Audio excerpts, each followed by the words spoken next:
જવાની હોય તે જો કોઈ દાડો તમે તમારી પ્રજા તમારી હોજવાણી કોઈ દાડો દીવાનો દૂર નહીં ચૂક્યા. તમારો ભગવાન એવું કહે છે, હું સાંભળ્યાની સદી કહું છું ગયા તે વિનોદ કોઈ દાડો ગાયાનું ઘર પણ જવા નહીં દઉં. અને જો હું મરદની માતા છું ભયા, પપલો મારો વેપાર ના હોય સભાવાળો. હું અબડિયાપુરા બોયડીપુરા મજારું કરનારી માતા છું.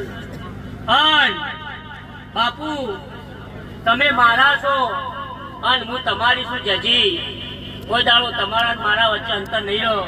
અને જો 52 બજાર 18 આલમ 13 તાલુકે 14 પરગણે કોઈ દાડો બાપુ તારા ભૂસના ઓકળા નેચા પડવા દઉં તો મને અનારની સદી નહીં કહેવાય. શેરે બજારો